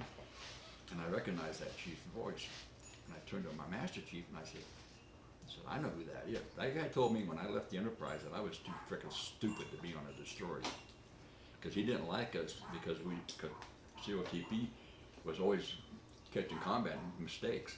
So COTP crew was kind of outcast from the other radarmen on the ship. And she says, "Is that right?" I said, "Yeah." So our chief gets on the radio and he says, "That's fine." He says, "Well, let's have one for the senior petty officers too." And, "Okay, we'll do that." So next day we start this thing. They give us a minute, get stuff, and we go through there. To us, it was like a cakewalk. It was really simple. And so came our turn. And me and this kid had made this thing up. Chief made us do it. And we gave them the first single, and they made the maneuver. And they said, I hope it gets harder than this before this is over with. So the next signal we gave them wasn't even in the Allied signal book, was in another signal book that we never ever used. And we gave them that signal. About a half hour later, the chief called him up and says, "You ever going to figure that out or what?" I said, "Where in the hell is that?" They never did figure it out. We finally had to tell them where to find it. And then our chief got on the thing and he says, "Did you remember RG-3 Cobb that was on your ship, and you told him he was too stupid to be on a destroyer?" And the guy goes, "Yeah, kinda." And he goes, "Well, he just burned your ass." So, but, you know, we had this midshipman come aboard. I've told this story to my family 100 times, but it's a long story. But it was a midshipman. They got to go on I think it's a 2-week cruise every year from the academy, and we got this one on the ship. And sound-powered phones, they just work off your voice. There's no batteries, there's no electricity to them. They just, the diaphragm vibration, like 2 tin cans on a string, basically. So we sent this down to supply to get batteries for our sound-powered phone. So he goes down there, and the chief down there tells him, "Well, I don't have any. You got to go over to the base." So the kid walks 2 miles across the base. Gets over there and he gets this other chief over there, and the chief says, "So what do you want? 6 or 12 volt?" "Well, I don't know." So he walked back to the ship. He tell him, "Well, you dumbass, this is a brand new ship. It's 12 volt." "All right." So he walks back over there, gets this chief again, and he says, "Okay." He says, "We got him." He says, "You got a requisition?" "No." So back to the fucking ship. Goes down. The chief writes him out a requisition in supply for it. He walks back over to the supply. Gets hold of the civilian lady. The lady looks at it and says, "Son, they're screwing with you." He came back. He was so goddamn pissed off. I mean, this whole thing took like about 3 hours. And he was running all over the place. So then about 2 weeks later, we're at sea. And the main tube in the radar is called a cathode ray tube. And on the SBS-10 radar we had, the tube went out. So I turned to that kid and I said, "Go down and get the electronic chief and tell him the goddamn cathode ray tube went out on the radar." He looked at me and said, "I ain't going down there and tell him that." So then he goes, "Well, I want to learn how to track." And we had that thing, it was a CRT, and it works off a gyro, and it actually tracked the ship, electrically. And we fed it this program into it, and then like 1 or 2 ships just coming in, real simple stuff. And he said, "Oh, this is easy." And I said, "Really?" So I told him I punched in about 8 ships. He's going crazy. He couldn't keep up. He goes, "Jesus Christ!" I said, "You got to keep up." Yeah. But he gave that kid hell the whole time he was on the ship. He probably graduated from the academy and came back and was an asshole.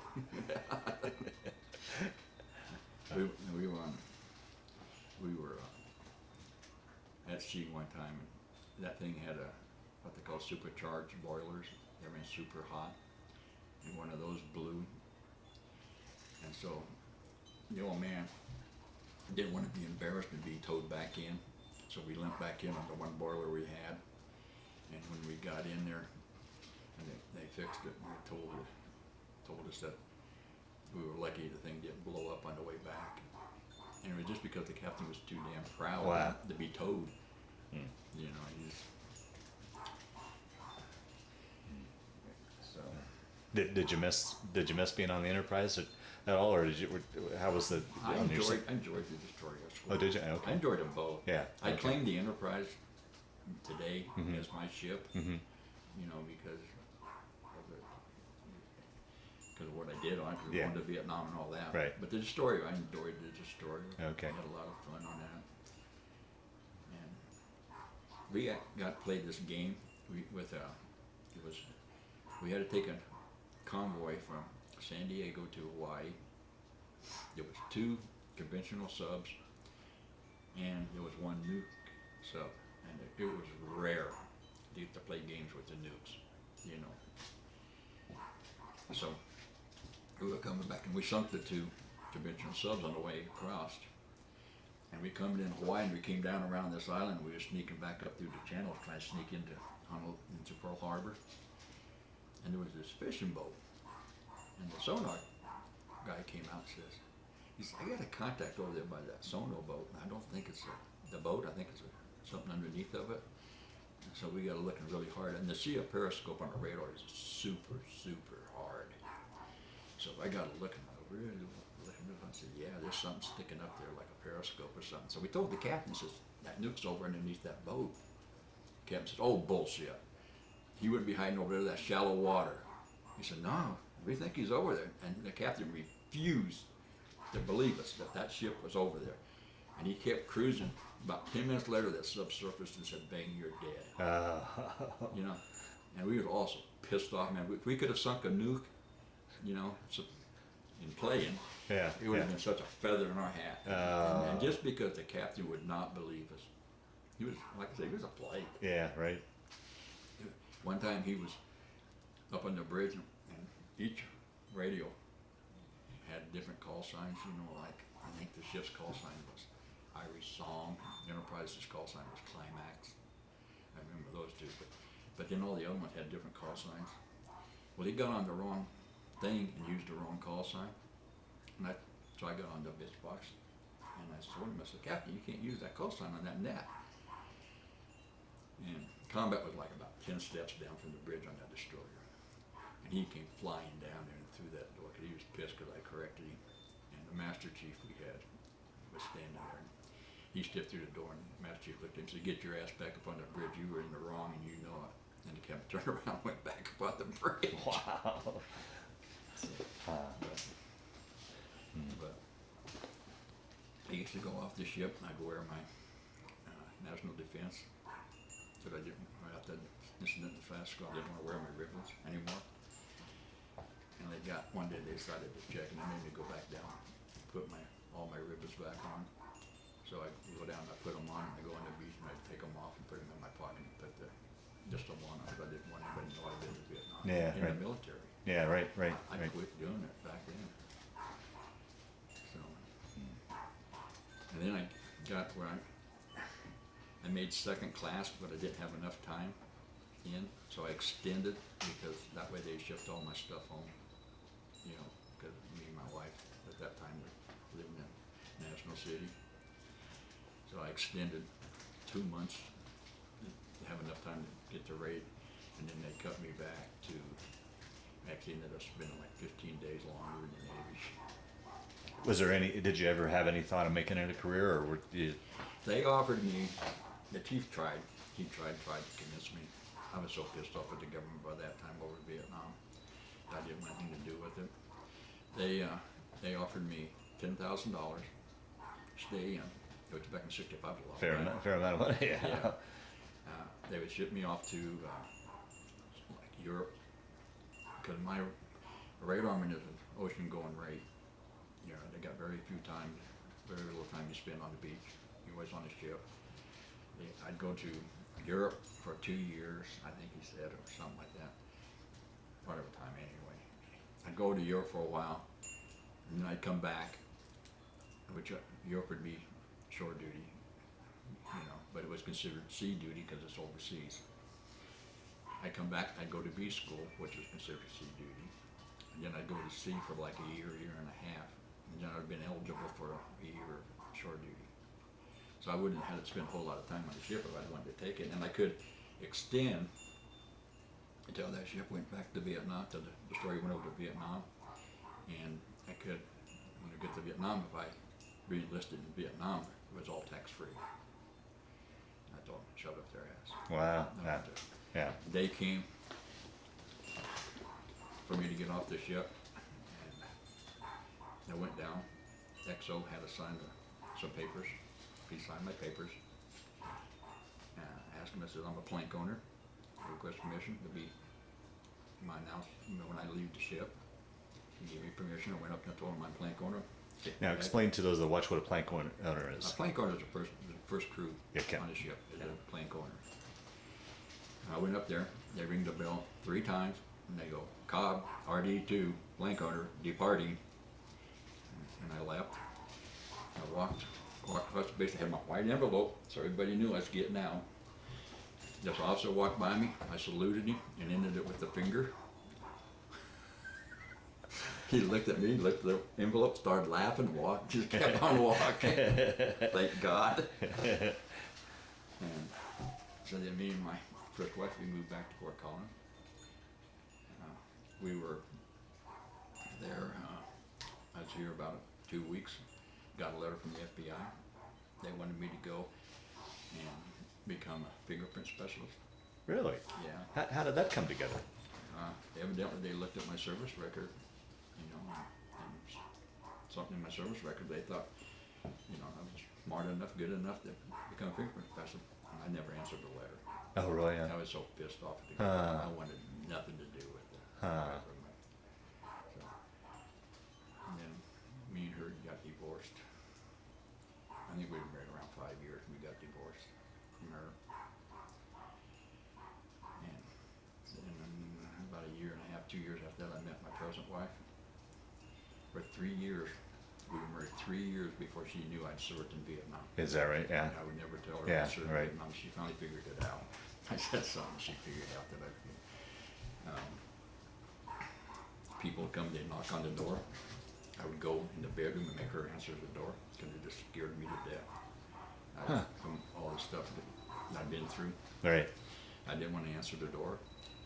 You know, we took the kids to Chuck E. Cheese one time, and at that time they had red lights in there. And in combat, there's red lights because you can see the radar better. And the red lights keyed in, and I told her, we gotta go. So we came home, and I stayed home. She took the kids back to Chuck E. Cheese.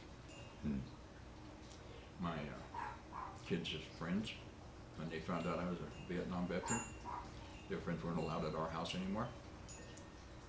You know, they couldn't come over here and play. You know, it was just a terrible time. How long really did you suffer until you realized that, you know, you've got what we know now as PTSD and sought out help? Well, back then, obviously, nobody Right, knew yeah. what PTSD was. Exactly, yeah.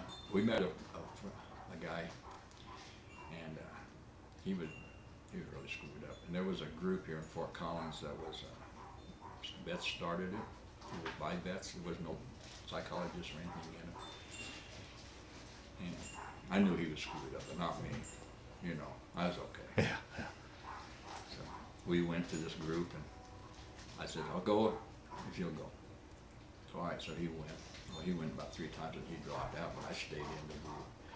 And I remember one time, I think it was somewhere over Iran or Iraq, somewhere. They took the embassy, and the guys got out and they came back and they were heroes and shit, you know.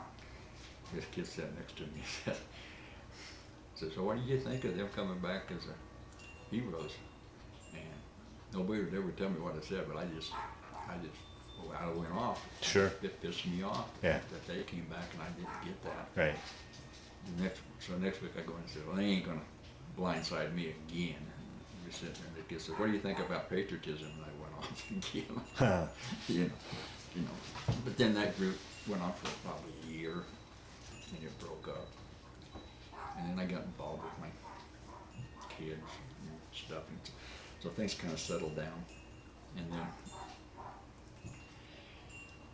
you know, I kind of got over the fear of the door a little bit.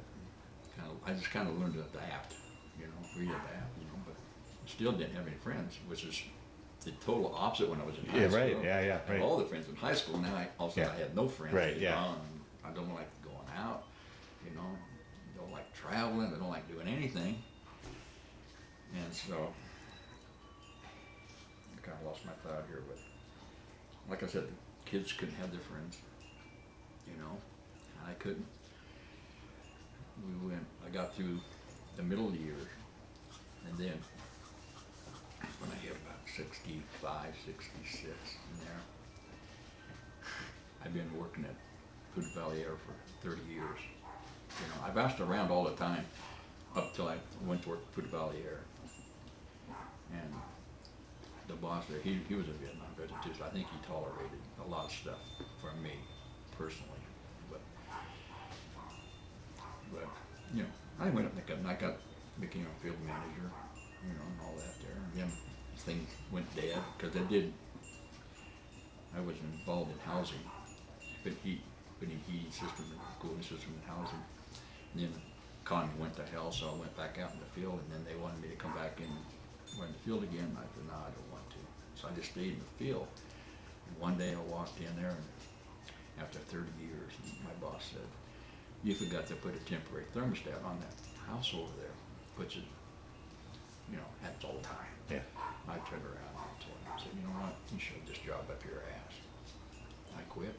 I ain't gonna put up with your shit no more. It wasn't the one that was a Vietnam veteran, it was another guy. And I walked out, got in my truck, drove home, unloaded my tools. Drove the truck back out there. Kid out there and gave me a ride back home. That's how I retired. You know, I went to work for about 2 months over in Greeley, but yeah, it wasn't going to work. And so and my wife was laid off. She got laid off and she decided to retire early, so she was retired. And I was, you know, so we weren't really drawing that much money. You know, we were struggling. And so I decided to go up to, she talked me into going up to Limerick County Outreach. Go up there and met with this gal named Debbie Pearson. She says, oh, Alyssa, we'll apply you for PTSD. I said, all right. But she says, part of applying for PTSD, you got to get the diagnosis. So I went to the vet center and they diagnosed me with PTSD. And so then I went, got that, and we applied the papers. And then of course you got to go to Cheyenne to a psychologist who, that's what he does is benefit diagnosis. I sat up there and I talked to him and I was talking about that kid that stood up and he cried and I started crying. I just couldn't lose him. And he gave me the diagnosis of PTSD. Then, you know, we went through all the bullshit, you know. They wanted specific dates and names and shit, you know. Well, you know, I didn't know the guys on the flight deck. Yeah, right. I didn't work down there. But I got on Facebook and I joined Enterprise Facebook. And this gal put her brother's picture on there. You know, it says that he died in '68 on the flight deck of the Enterprise. And that's how I found out his name. I was off of Facebook. You know, and of course the VA comes back and they wanted names and dates and all this, and I told them. So I wrote them this long letter, and it took me like 2 days to write it because I wanted to write it where it was forceful, but I didn't want to make them feel like I was being an asshole. Yeah. And I told him gave him his name, and the time that he died, and all that. And at the end of it, I said, I don't understand what in the hell you want.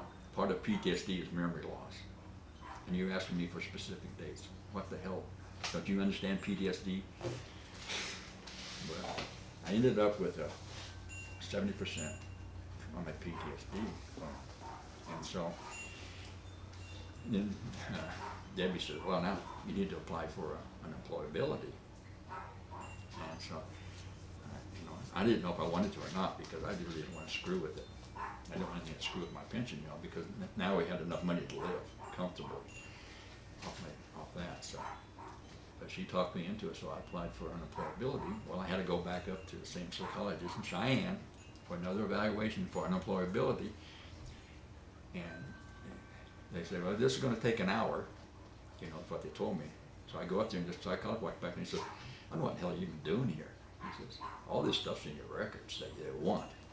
You know, it's all here. So we sat there and we talked for a while, and he says, is there anything else you want me to put in your file for you? And there was something, I can't remember what it was, but he said, okay, I'll put that in there. So he put that in there, and we went around for, I don't know, about 9 months it took. And it came back that I got my 100% disability out of the VA. So now financially we're set, you know. So it all turned out good. One thing I didn't say, that I probably should say, was that it had to do with my PTSD. Was I was having the nightmares for about the first 20 years. And one night I woke up and I was shaking my wife and I was screaming at her that I'm not responsible. Just screaming at her. So then what I did to compensate for that was I started sleeping like 3-4 hours a night. For the next 20, 25 years I was sleeping 3-4 hours a night.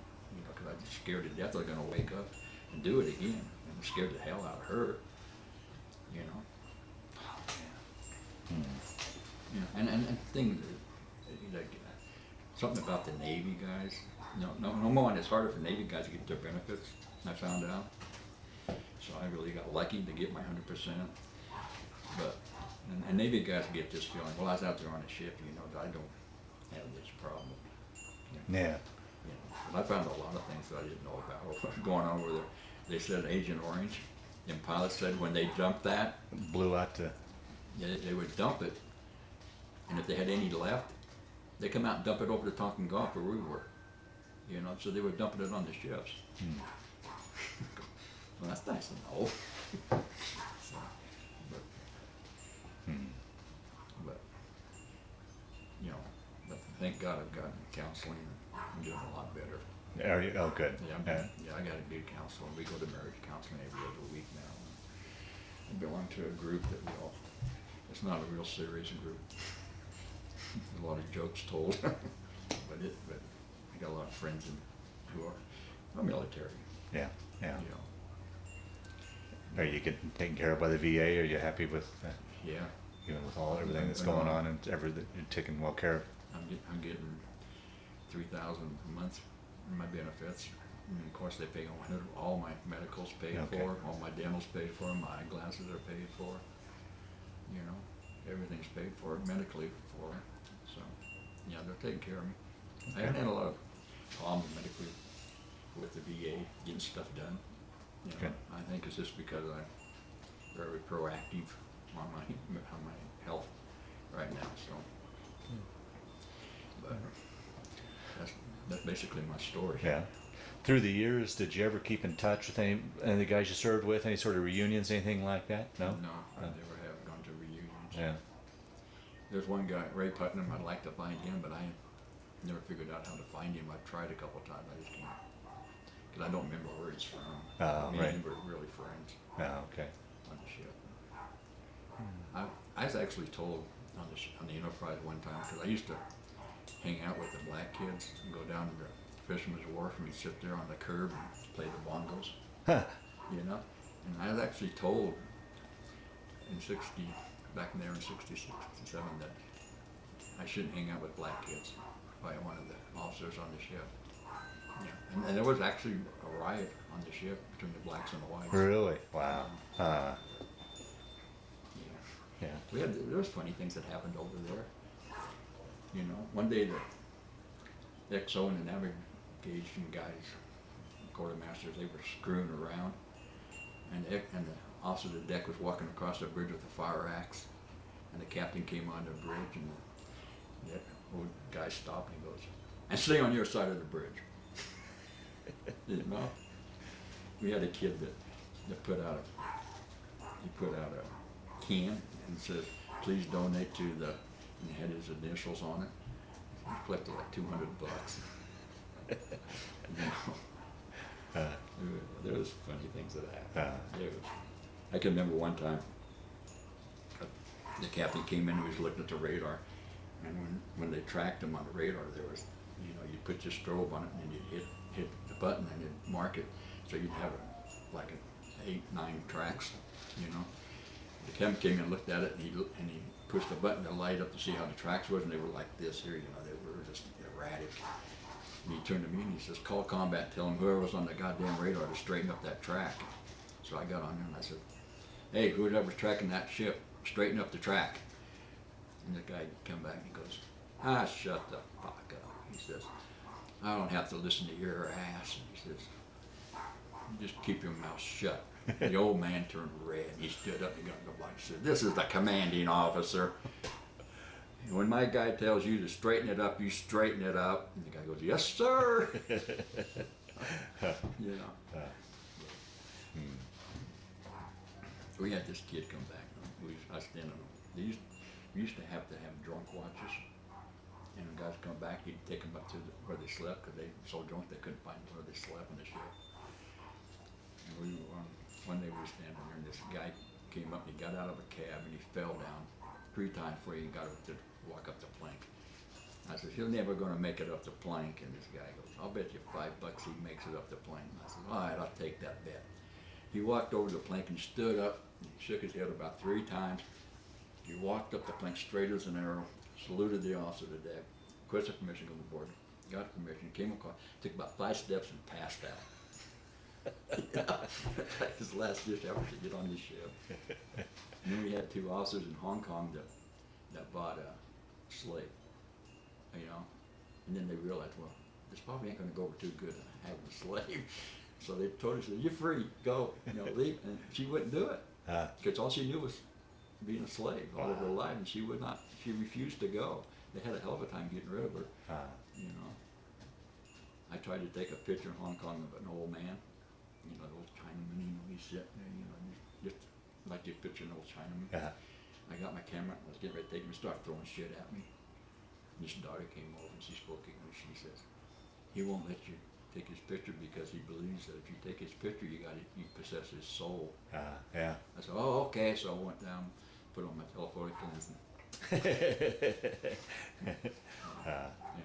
we got drunk, and one night we was actually helping bars, and we got in this taxi cab, and this guy, taxi cab gets what they call a ride. He went a long way to this other bar, and we'd been there about 5 times, so we knew the short way, because we were going back and forth between these 2 bars. And so when he got there, we tore the back seat out of his taxi cab and took it with us. And then there's this hill in Hong Kong where you go up, and it's real steep, and you can see over into Red China. And if you got a lot of guts, if there's a lot of guts, you take a taxi cab back down because you go up in a trolley. So if you take this taxi cab down, because they drive like about 90 miles an hour down, and that's real curvy. It scares the living shit out of you. But I said, if you got guts, take the cab down. You'll never forget it. Or you don't. Wow. But for me, it was in Hong Kong. It was you step off, you look for traffic, and you step off, but they're on the wrong side of the road. Yeah, right. Yeah. So you might get ran over 100 times. Yeah. And then they got what they call Taylor Row in Hong Kong back then. There was like 2 blocks of tailor shops, and you go from shop to shop, and they'd all give you a drink. So by the time you got around the 2 blocks, you was a smash. So there was funny times that happened on this ship. Yeah. We had some good times too, but some of the bad times were really, really bad. Would you do it all over again? Yeah. And what are your thoughts now that we've had 40 some odd years to look back and analyze it and sort it out? What are your thoughts on the Vietnam War? I think one thing that irritates me still to this day, I think, is when people say we lost the war. So we did lose the war. No. They gave it back. The admirals, and I read an article one time on all the admirals in the Vietnam War, and they say they were the worst admirals and generals in history. To fight a war like that, on body count instead of taking the land.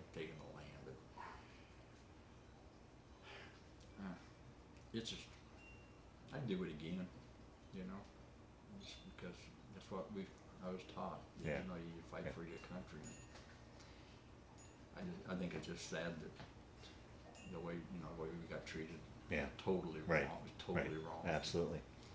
And stuff. So. And I think you were saying off camera before we started that you really, this last trip on the honor flight back home was where you finally felt welcome. Yeah, I finally felt like we got my welcome home on the honor flight. Yeah. Got to touch the Vietnam Wall. Yeah.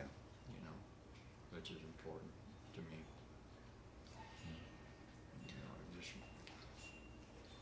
Well, as we close this down, is there anything I didn't ask you that you wanted to talk about? Any of the stories that have floated to the top you wanted to talk about, so that ideally if Teresa was there, she wanted to add anything, but so that ideally I know we probably only got the tip of your iceberg of your story, but or do you think we ideally rounded it out? I think we did a pretty good job. Okay. You know. Okay. And the last question I always like to ask with these interviews, as you look back on your time in the Navy and that experience, all that you went through, did it change you, play a role in your life, affect your life? I think we pretty much answered that, but I'll have you answer it again. Or was it, do you look at it as just simply a chapter in your life that you went through? How would you explain that period of time?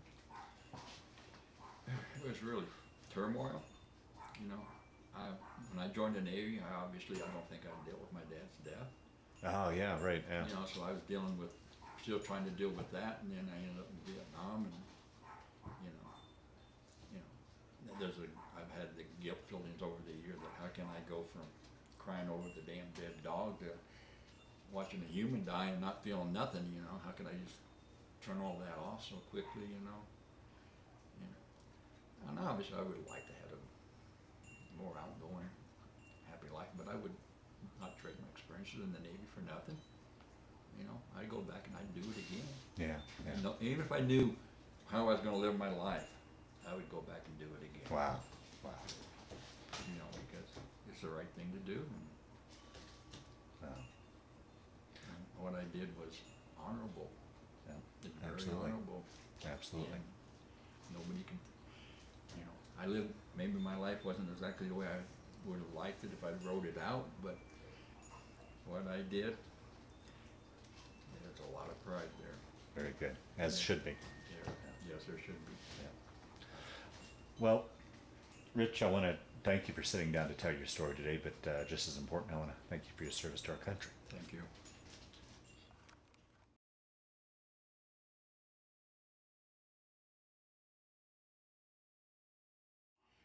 This is combat where I worked on the Enterprise. This is the air traffic section of the combat.